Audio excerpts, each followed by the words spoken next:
Hello, hello, hello, everybody. Mike Arnold here, co-founder of Tax Trading Partners, along with Bob Iacchino, who will be on shortly. Welcome, welcome, welcome, welcome, Davey. Welcome, Wavy. Welcome, Davey. Welcome, Brian. Welcome, Patrick. Welcome, everybody else who's hiding behind the scenes. Wavy thinks there'll only be a 50 basis point hike tomorrow. Welcome, Connor. We're going to bring on the master prognosticator who's going to tell us exactly what's going to happen tomorrow. The master prognosticator, Bob Iacchino. Let me just get some of that. He's mumbling in the background now because now he's on the hook. He's going to have to give you his hit the nail on the head prediction. Oh, by the way, we got mortgage apps coming out at 6 Central. We got retail sales at 7:30 before the open. We got business inventories right after the open. And then the big thing, we have normally I'd say the press conference is bigger, but with all this stuff up in the air, with the interest rates, what are they doing? Are we doing the 50 that's been in the cards for like literally the last month and a half? Jumped to 75, and people even now floating out one. I don't think there's going to be a one, but maybe people are floating out the one to make the 75 look in a certain way. But then we'll have to see what the press conference says. Hey, Dr. Michael, pretty mixed day. A lot of buying in the mega caps this afternoon, trying to offset some stuff, so that's going to be interesting. Here's your FOMC, 95% odds on the Fed watch tool that it's a 75 basis point hike. There's no odds for that. I think that's just fantasy land. Only 5% for that 50 basis point hike, and we are still in negative gamma territory. Earnings, not much I'm interested in, very minor things, but just wanted to put it up for there for the point of completeness. And with that, hold on. Let's get to. I got to keep the anticipation growing. Yes, hi, Dr. Michael. Lots of people saying 75 basis points so they can get a big rally in the equities of 50 basis points to sell their bags. Powell likely to guide for 75 next meeting. And that's what I thought. It's just we give some information, but never mind with the subscribe thing. Is if you're already here, you know why you're here. Just here's Bob with the magic Bob button. What's the answer for tomorrow? What's Jay Powell going to do? He's going to do 50. 50? Yeah, so it's strange. Have you put up the CME Fed Watch tool yet? Yep. The shift in the CME Fed Watch tool surprised me a lot. So it's somewhere around 93% for a 75 basis point rate hike, right? It's 95% the last refresh I got. Okay, so that 95% threshold is generally where I change my mind. I'd like to see it tomorrow morning. I really don't think one CPI number is going to change the view they've held this whole time. And that's really what would be happening. I mean, people act as if 50 is a dovish stance. I mean, we haven't had a lot of 50 basis point rate moves in the history of the last 3 or 4 Feds.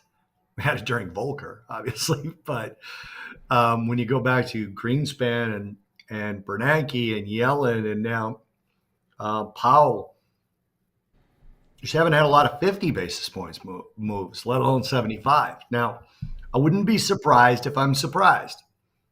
It wouldn't shock me at all. This CME Fed Watch tool is basically where futures are pricing it in, right?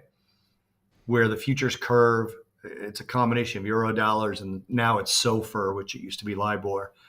And it's just a calculation. And the reason that I always say when this thing hits 95, it's pretty much a done deal, is because it's usually there for a long time.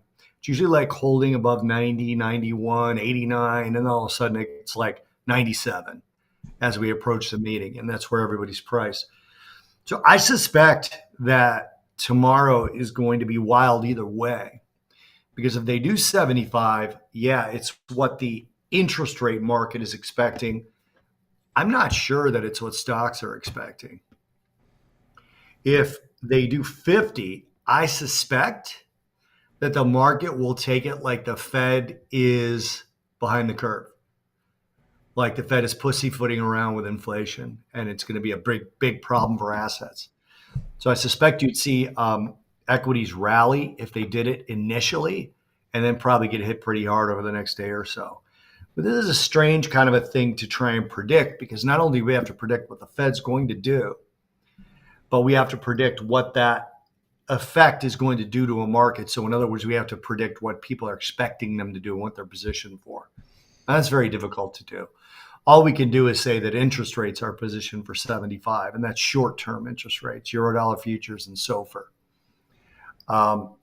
So I think they're still going to do 50. I really do.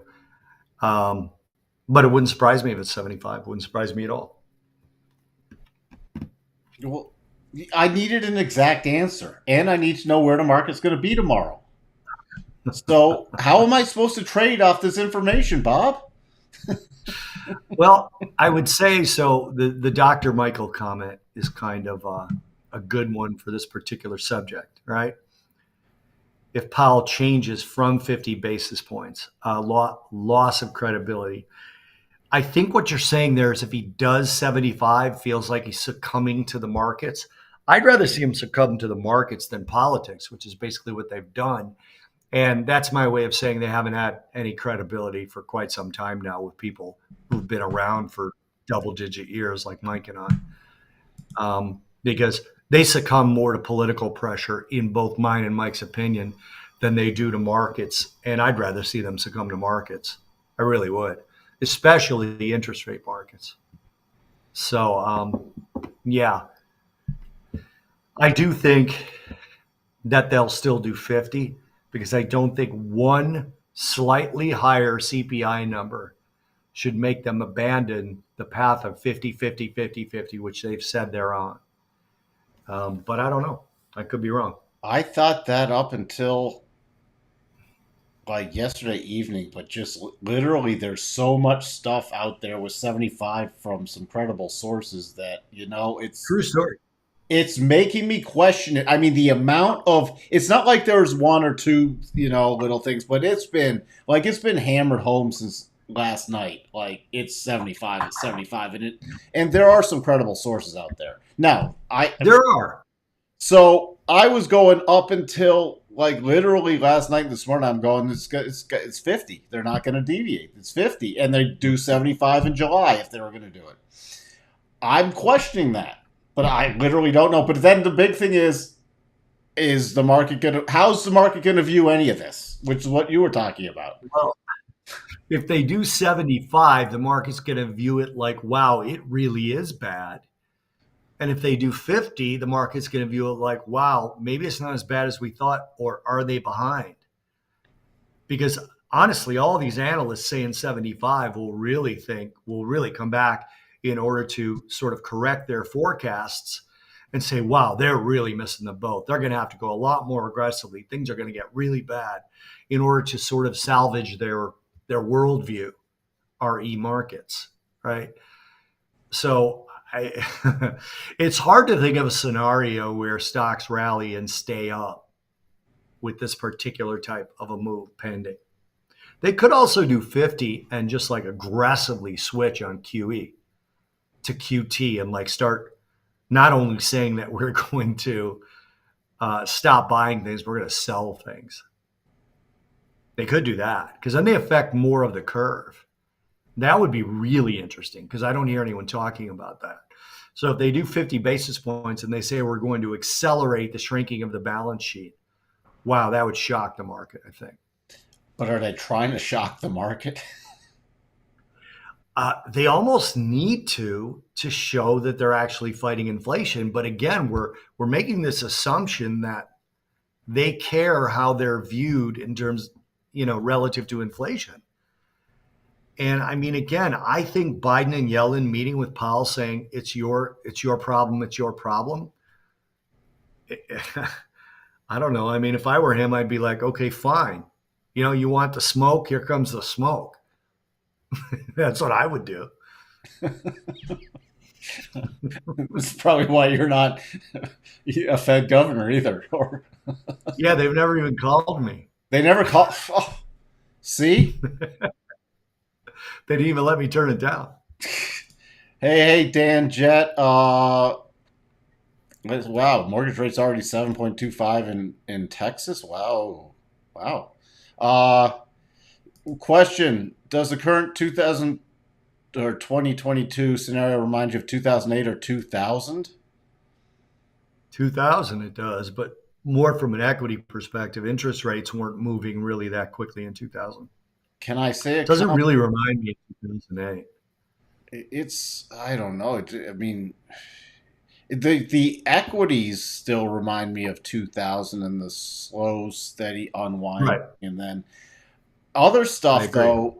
It's super interesting, and now that with the takeoff in mortgage rates and everything else, it's just going to be fascinating. And then with bonds, I mean, when you have bonds literally getting hammered every day and stocks getting hammered every day, that doesn't remind me of anything that I've been in the markets with. I means I historically stuff I've studied. It reminds me more of stuff that went on sometimes in the 70s. But now you didn't see bonds getting completely destroyed and stocks getting completely destroyed in 2000 or 2008. You saw stocks Right. getting completely destroyed. But you saw so this is interesting. Let's see. You texted me something, Bob. Yes, I did. What are we looking at? The Credit default swaps chart. And this is a JP Morgan index of credit default swaps. So someone is always asking me, I forget who it is, asking me how if there's any pressure in credit yet.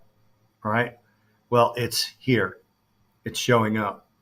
So you look normally credit default swaps run like 45, 55 basis points, the spread. And yep. you can see what happened during the pandemic, how they spiked. And there they are now spiking to highs we haven't seen other than the pandemic rally. So I put that up specifically because I don't remember who it is, but someone is always asking me. And we are now at the highest level in terms of the stress in the credit default swaps since the pandemic. So we're starting to see, is that you, Sterling? We're starting to see problems in the credit markets. Let's see. The Fed has never ever raised rates when consumer confidence was below 60. It was below 50 today. Well, well, we know they're raising rates, so that's not off the table. I mean, could you imagine if they go, we're scrapping the rate hikes and everything. We're going back to QE with inflation running at 8%. Well, there's a lot that's interesting about it. So, for example, the yield curve has never inverted prior to the Fed hiking rates. And the yield curve inverted way before this first rate hike. And then it went back to its typical steepness, not typical steepness, but it erased its inversion. And then the 2s10s went inverted again briefly yesterday morning. And the 5s30s is horribly inverted. I think it's like 11 basis points It, now. it was, 5s30s. yeah, the Twos five, tens, I think, was at 10 or 5. I'm sorry, 5. it closed at 3 today, but I thought for a brief period it went inverted again today, but it's not It on the may have. charts. It may have. But this isn't as accurate as the Bloomberg terminal. Right. So, but geez, like the 3 month. I mean, look at this. That's also why people are saying there's room that they could go be more aggressive because your 3 month is starting to price in. You know, so It's crazy what happened to the 3 month yield.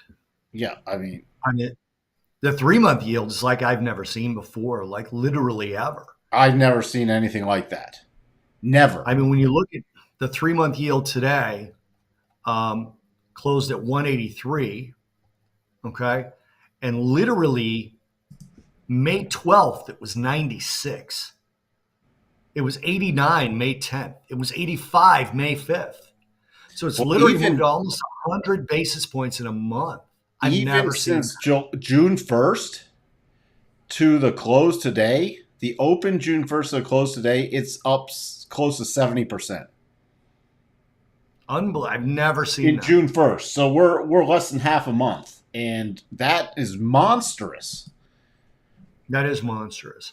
And that also, by the way, can give clearance for the Fed to raise rates to sort of bump up to that, right? Yep. I mean, by the way, yields this morning. So early this morning, I'm going to pull it up.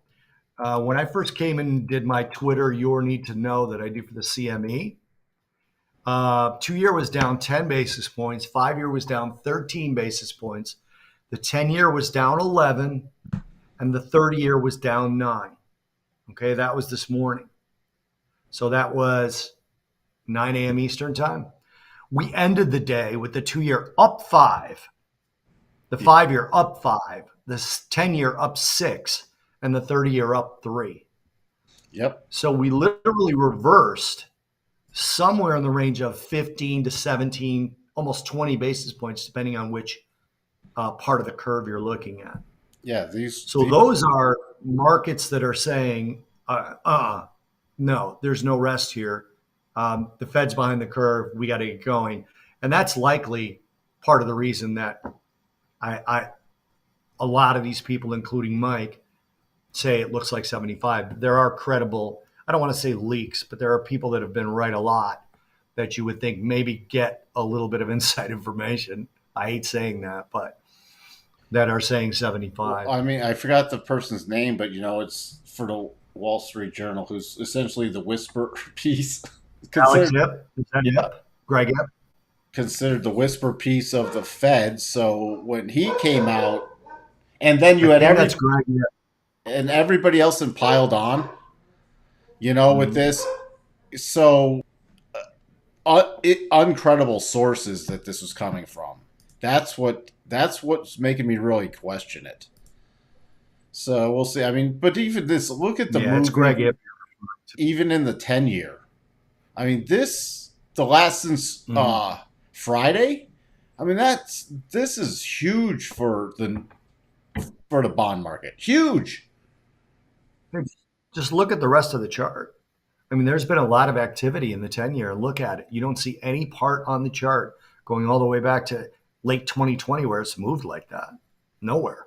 No, the not like that. Amount it's moved in like literally 3 days, and then that reversal today was pretty amazing in the 10-year. I mean, that's like momentum bars in the 10-year. You don't normally get momentum bars in the 10-year. I don't know what else to say. So, there's lots of questions, but I've never been in exact market. I mean, the markets aren't ever the exact repeat, but I have not been since 92. I have not been in markets that have ever traded this way. Agreed. Or similar to this way. There's nothing that even rhymes with this. What we're going through now, there's nothing that rhymes. So everything's off the tables from my 30 years of experience. So that should say something. Not that my 30 years matters, but for being in the markets for 30 years, there's no context. That's my 29 years. Same thing. I have nothing. So I was wondering I can't think of anything. We've been through some pretty things like long-term capital management blowing up, the Asian crisis, the dot-com, the 2008, Russian currency crisis. The Russian currency crisis. There's been 9/11. Yeah, 9/11. There's been a ton of stuff we've been through, but nothing's like this. So I don't have that's why I'm not smart enough at this. Well, I'd never say I'm smart enough anyways. That's why I got to trade the patterns and the setups. And that's all I can do because I cannot predict A, what they're going to do tomorrow, and B, then how the market's frigging going to react. Yeah.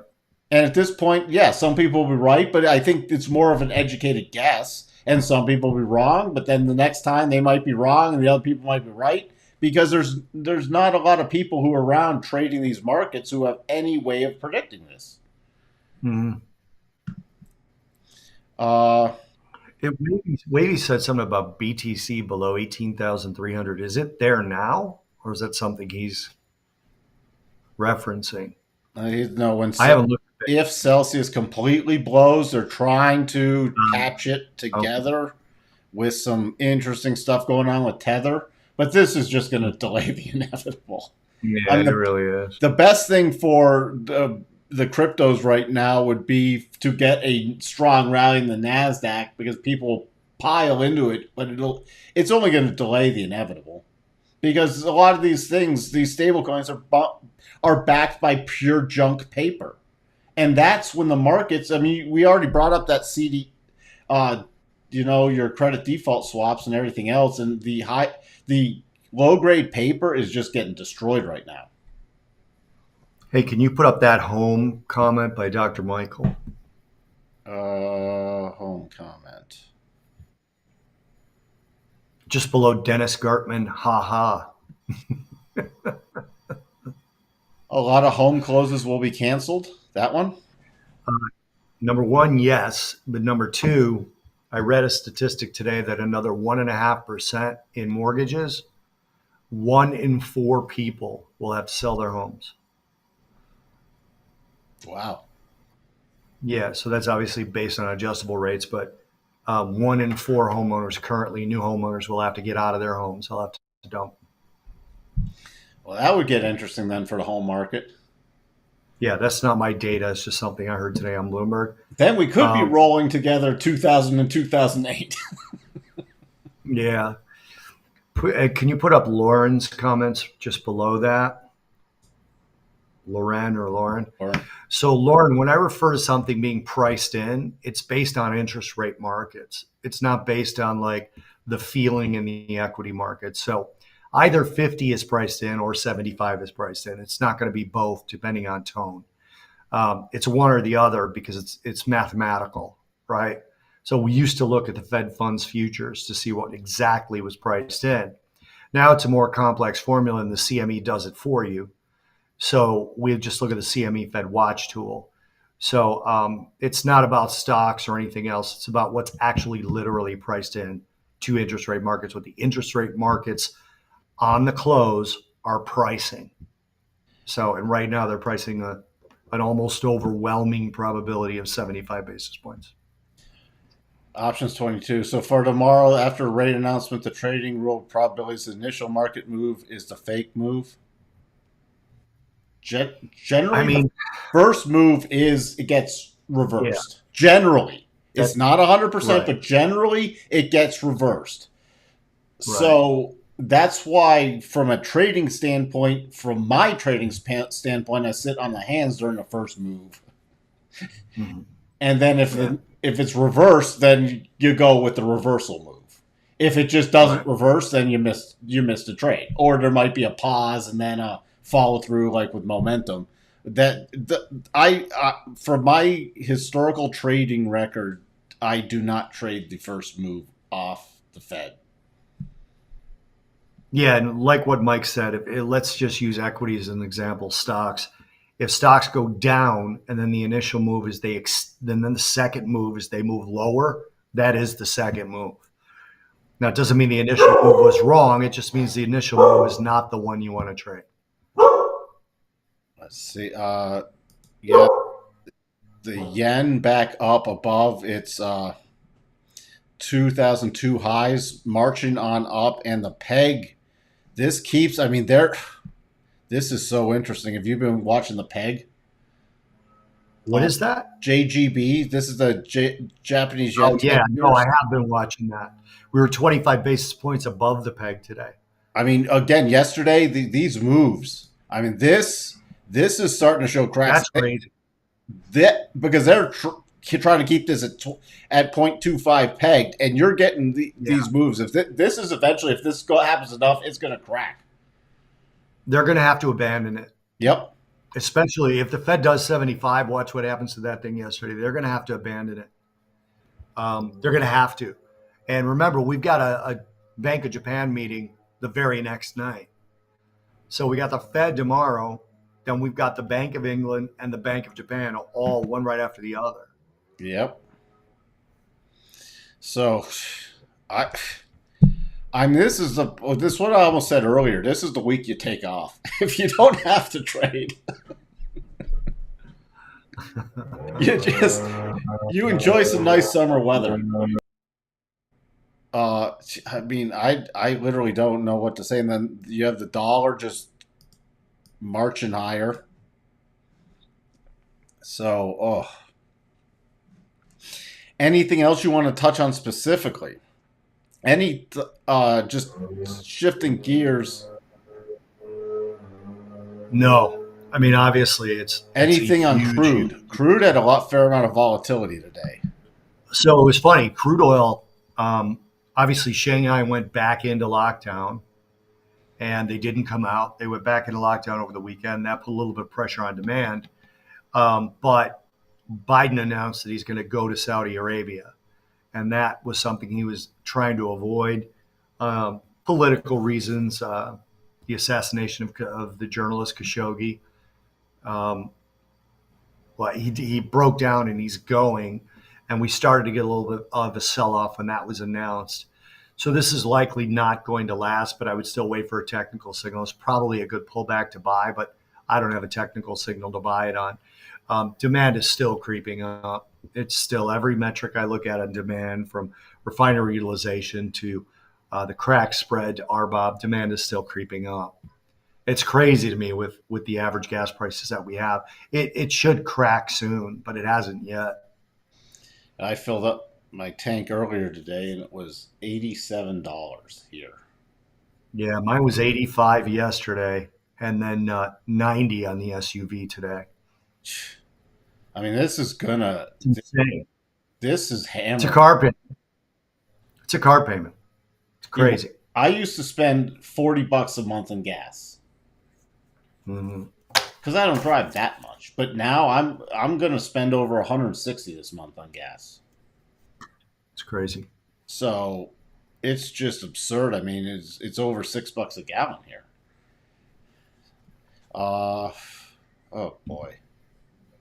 Mhm. Bill Ackman calling for 100 basis point tomorrow and in July. Yeah, he also lost $3 billion shorting Herbalife. Don't. There's somebody who should learn price action. Uh, but oh boy, here you go. But when your tank is full, you are tankful. That's awful. Davey, you're in the penalty box. That's That's a terrible. joke I would have made, and I know. You're you terrible. guys That's are terrible. hanging out with me too much. You can't. Uh, that's nothing here in Cali. I pay 130 for a full tank. Wow. I mean, That's for your unbelievable. average Joe who's and for the stuff to ripple through, like people who are have to drive, and I'm not talking truckers. I mean, people just have to commute to work or have to do a job that involves where it's like small businesses where it's out of their pocket. It's absolutely brutal. You Uh, know, David Rosenberg tweeted last week that if you take out all the energy related industries, core CPI is only up 0.36%. He took out everything. He took out trucking, railways, auto sales. I mean, he took out anything that had to do with fuel. And I thought that was just the dumbest exercise ever. It was literally stupid. It's literally the same thing as saying, you know, if you cut my legs off, I'd be a lot lighter.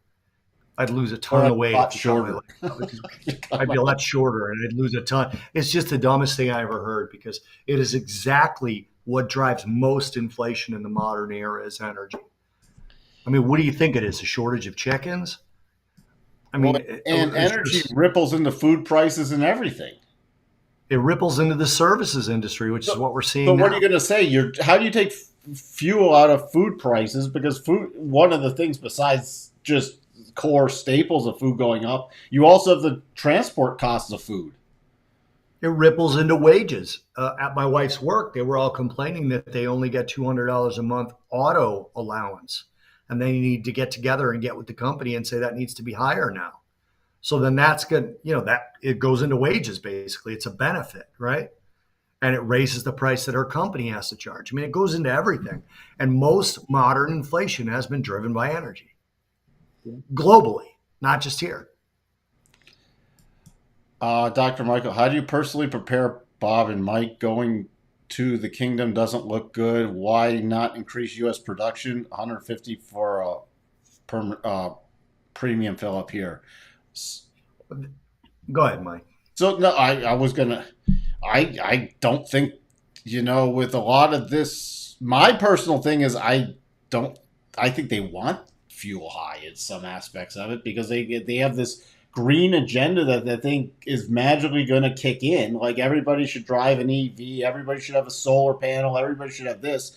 You know what? Interesting. Even if you wanted to give everybody an EV in this country, you couldn't. Even if you wanted to just give everybody, there's not enough of them, and you can't produce enough of them because we also are going to have a major lithium shortage worldwide.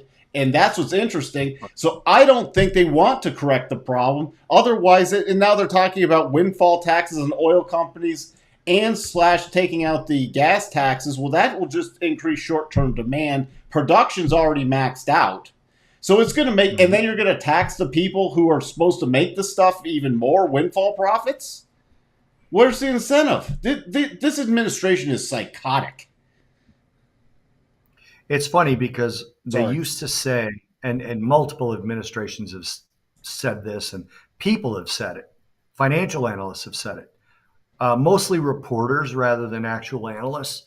But they've said, yeah, if prices go back up, they'll just turn the spigots on. And if prices go down, they'll turn them off, referring to U.S. production.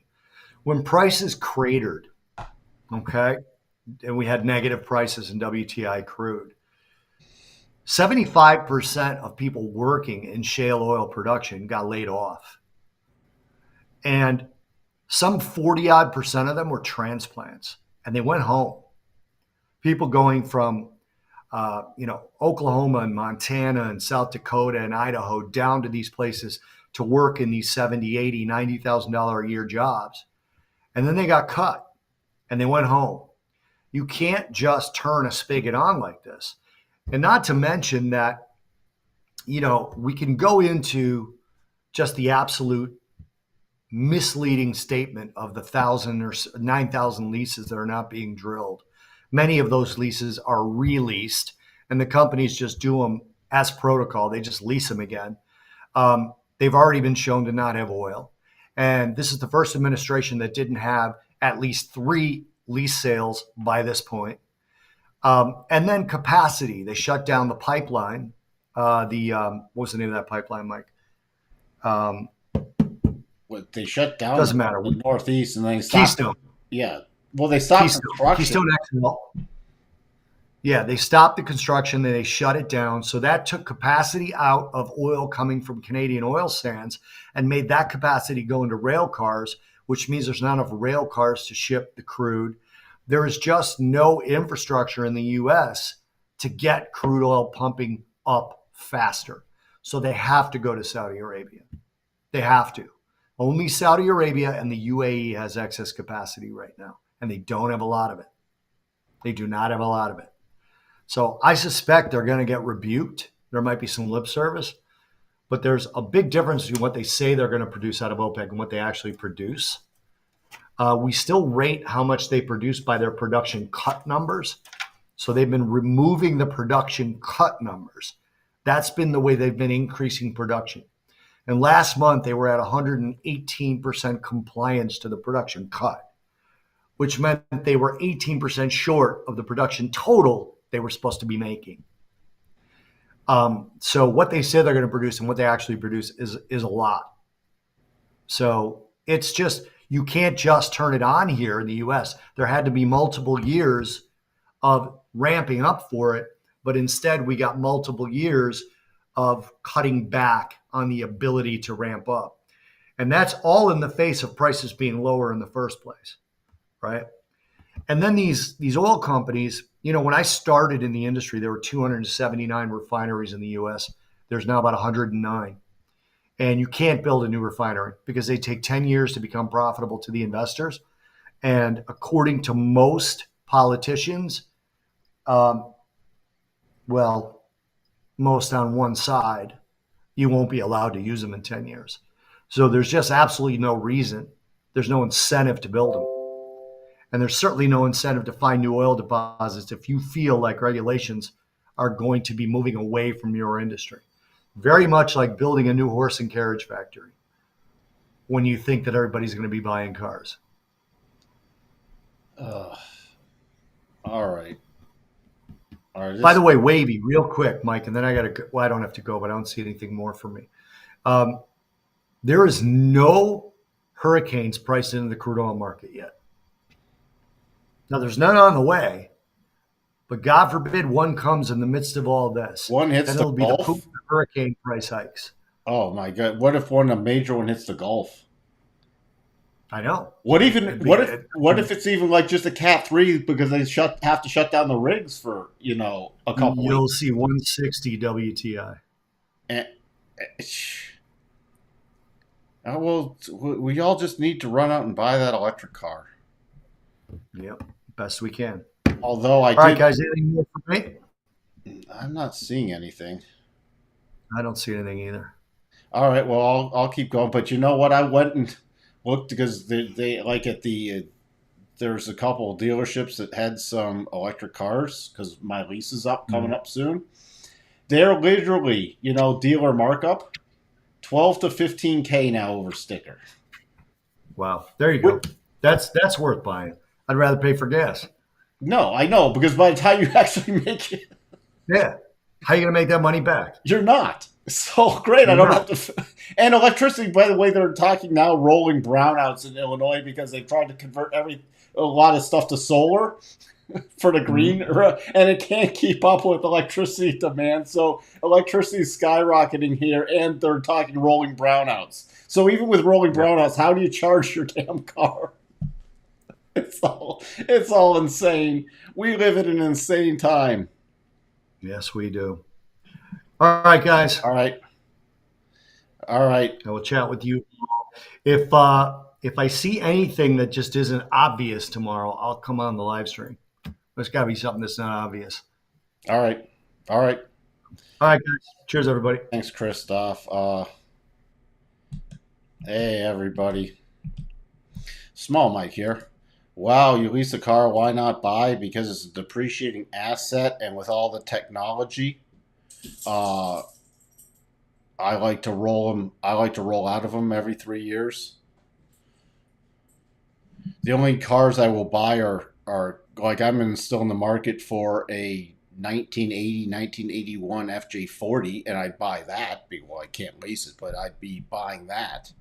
Uh, but anything new, just had too many technology issues or too many things crop up. You got one major electrical thing crapping out on a new car. It gets expensive really quick. And I'm one of those guys that tends to have the cars that have a problem. Right, like literally, it could be a day out of warranty, and it's like, that failed. There's $3,000, so I lease. Hurricanes are on the way. China goes into. You guys are really. Yeah, I've already looked, and it's. I. I might actually have to even buy it out. Or not looking to do that because there's just so low inventory around here. But it's way above the buyout cost I could turn it around for. But I'm looking to possibly roll in the equity on if I can find another car. But I just wanted to see what they were doing dealer markups on the all electrics, and 12 to 15K already on a 55 to $60,000 car. There, I mean, you got to be idiots to do this. All right. So how are we going to position for tomorrow? By the way, I wanted to just cover a couple things. If we do get some kind of after the rate announcement and everything, start getting a pretty substantial rally, the things I am looking for, I'll reiterate this tomorrow morning, but I just want to tell you the things that have caught my eyes. Money will flow into mega caps and junk. Mega caps and junk. And when I say junk, I'm talking like the ARC kind of junk. There'll be some squeeze plays in that, and there'll be some mega cap plays if we do start a momentum bar rally. So that's where I sit. Just wanted to throw that out if it does rally. We had some double setups, which are not valid anymore because it pushed too low. We are getting some divergent setups here. And, the only aggressive area is a buy above this opening bar high. But those, again, are super aggressive. I'm pretty much sitting on my hands. What I'm keeping an eye out, though, is for if it does get above into the 4-hour rotation zone. and then a potential pullback play if a key level holds. On Nasdaq, this double still is valid. This is the only double that is valid, and that would be on above 11,534.50, 11,659, 11,721, 11,783 are the targets. But I'd really be focused on the first and second targets with that. Let me bump down especially the first one, because it's also a 25% harmonic. Overnight, there would be a super aggressive buy above this the opening bar from this morning. That's if let's go back to the S&P real quick. If we turn lower at this point, the only thing is we have this little pausing area right here, so I'd have to use the short-term harmonics, and I'd be looking at 36.96, 36.83. By the way, the next key major harmonics is all the way down at 3,600. Nasdaq, still, if we break down, I'm still going 11,200, then 11,131 are my targets there. And the Dow, no double on the Dow either. Just updating these forward harmonics, which is just giving me minor levels of about 30,027 and 29,936. But there just aren't a lot of great setups just yet. That's what I'm hoping. We'll get some clarity and potential setups before the meeting that we can take advantage of, but there's nothing yet. And Russell, just nothing great. So we're going to have to revisit a lot of this morning. I am keeping a close eye on crude. It did confirm the double, but I was watching for the 4-hour close. We did not get the 4-hour close. I still need a 4-hour close below 117.47 to then target the bigger pullback. But there is some substantial volatility in crude right now. That's why I'm waiting for the close. And since this is not a short I'd take, it would be watching for the pullback and then another reversal trade. I know there's a question on gold. Again, gold is with this. I've been following the spot market on gold. Spot market for gold and silver still holding up. I've talked about this garbage going on with the paper, with the futures, because they're not settled. You can't get a settlement in the physical, and there's a lot of games being played right now in gold and silver, which makes it tough to trade. That's why I keep an eye on the spot. The spot's holding up relatively well. The only thing that puts me short-term bullish is this double bottom. It did close below 62.5. So unless this double triggers, I'm watching for the bigger pullback. I'm skipping levels and watching for the bigger pullback. If the double triggers, then it's, especially into this clear path move, it's an interesting trigger to go long. VIX, interesting enough. I'm going to be keeping a close eye. I was watching to see if it would break down below this 32 area, and it did not. So that's my key thing I'm still watching for, but that'll be tomorrow morning. We've pretty much covered everything else. Tesla, by the way, yes, it came back down, so we got that full with the close below 62.5. It went down to 87.5. So at least statistically it met that.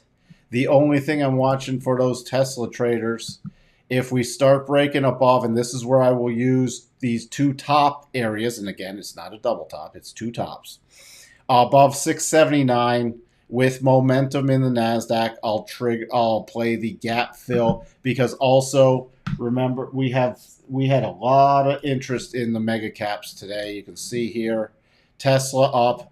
Don't sort of ignore Amazon, because that's more of a consumer related thing with consumers slowing down. But you see Microsoft, Apple, and Tesla, which are three of the large mega caps, stuff going in, and even other plays like Nvidia and stuff. They were playing some stuff that was oversold. So that's where I'm going to keep an eye. I already mentioned that I'm watching the mega caps. If we do get momentum bars to the upside, and I would consider a trade in a very short term. If we get junk momentum going, I would consider a short-term trade in ARK.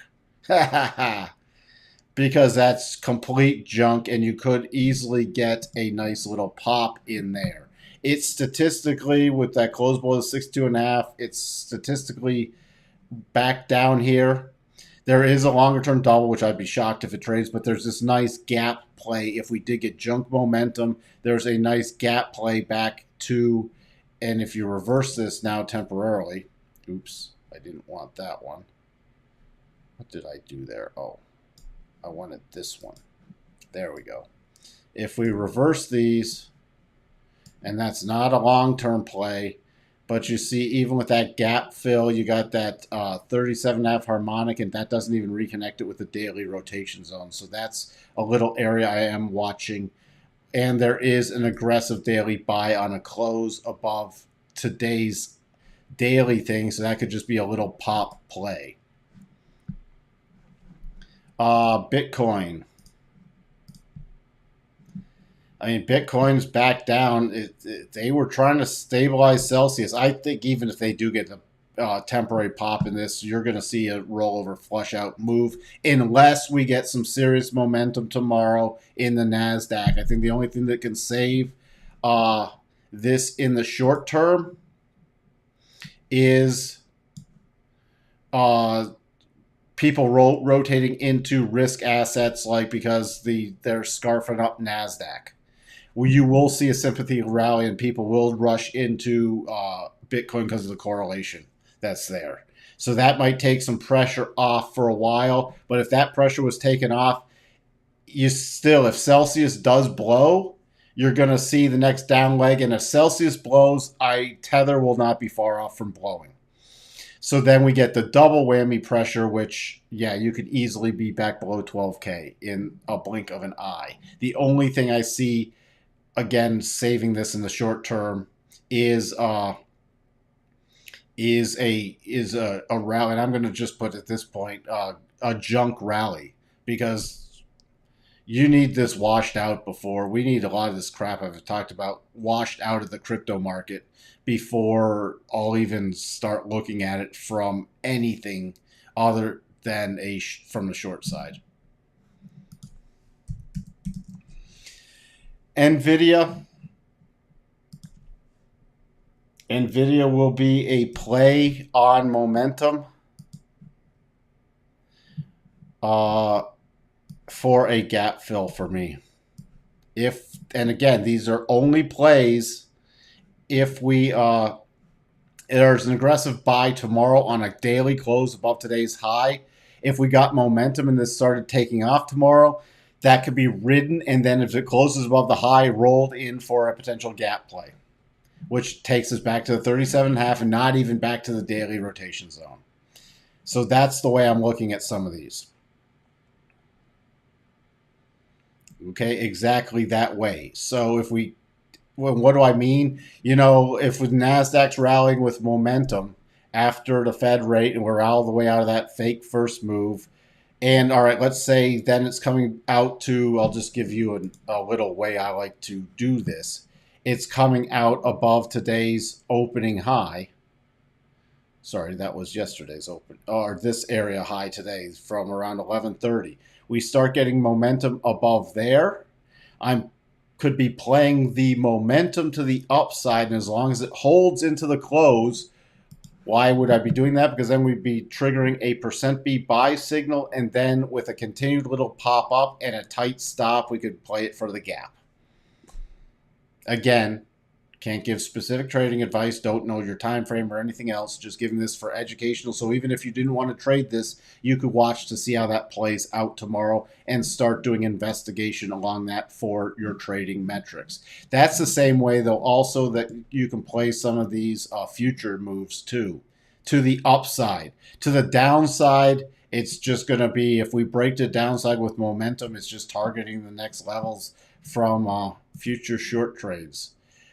By the way, you still do have the same thing holds up on the daily chart with the S&P. On a close above today's high tomorrow, you'd trigger a %B buy, and then I'd be watching for at least a pop to 38.95 to 3,900 initially. So if it broke above this on momentum, you go with the momentum, and as long as that holds into the close, that could be a quick little way, and that could be traded with something like the micro futures. The Nasdaq, I don't know if there's, but the Nasdaq, the trade for me is the double. And the Dow, there is a percent B buy, so that would be traded the same as the S&P. Nope, they have not capitulated yet. Nope, because I get asked all the time, are we at a bottom? Are we at a bottom? Should I buy? Should I buy? Should I buy? Once people don't want to see the market, don't want to hear about the market, don't keep asking me, are we at a bottom? We'll be at a bottom. So, does that mean we can't have a stupid rally tomorrow? Yes, you can have a stupid rally tomorrow.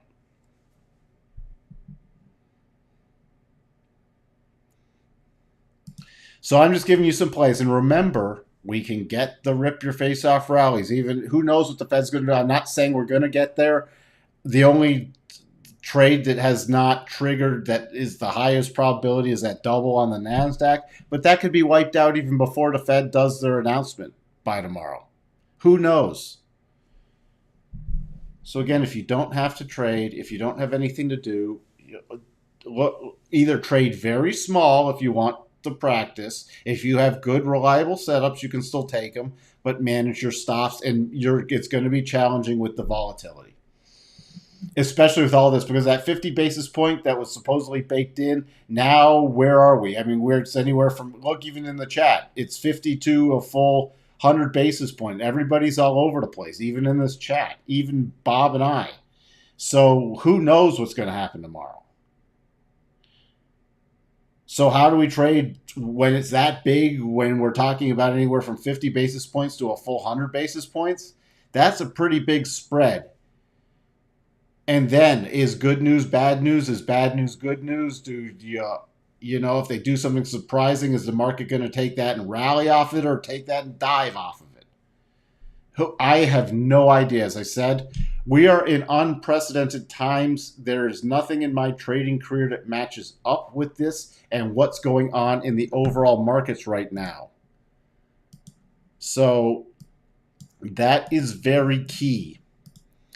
So we have to be nimble, and if there's nothing, you sit on your hands and you don't mind missing a move. And it is an election year. But that'll start coming into more and more play in the next couple months. Let's get through let's survive summer first. So, all right. I think that's where we sit. With that, I'm going to call it a day. Again, we'll be back on. We have numbers coming out even before everybody's focused on the Fed, but we still have pre-Fed numbers, so don't get lost with that. Remember, retail sales 7:30 tomorrow could still be interesting, especially with import and export prices and the New York State Manufacturing Index. If that takes a huge dive, it'll be interesting. So don't get complacent just saying, you got to wait for the Fed at 1 p.m. Central. No. We got to pay attention. We'll cover that tomorrow morning. With that, I will talk to everyone later. Have a fantastic evening. Thank you for being here. Bye for now.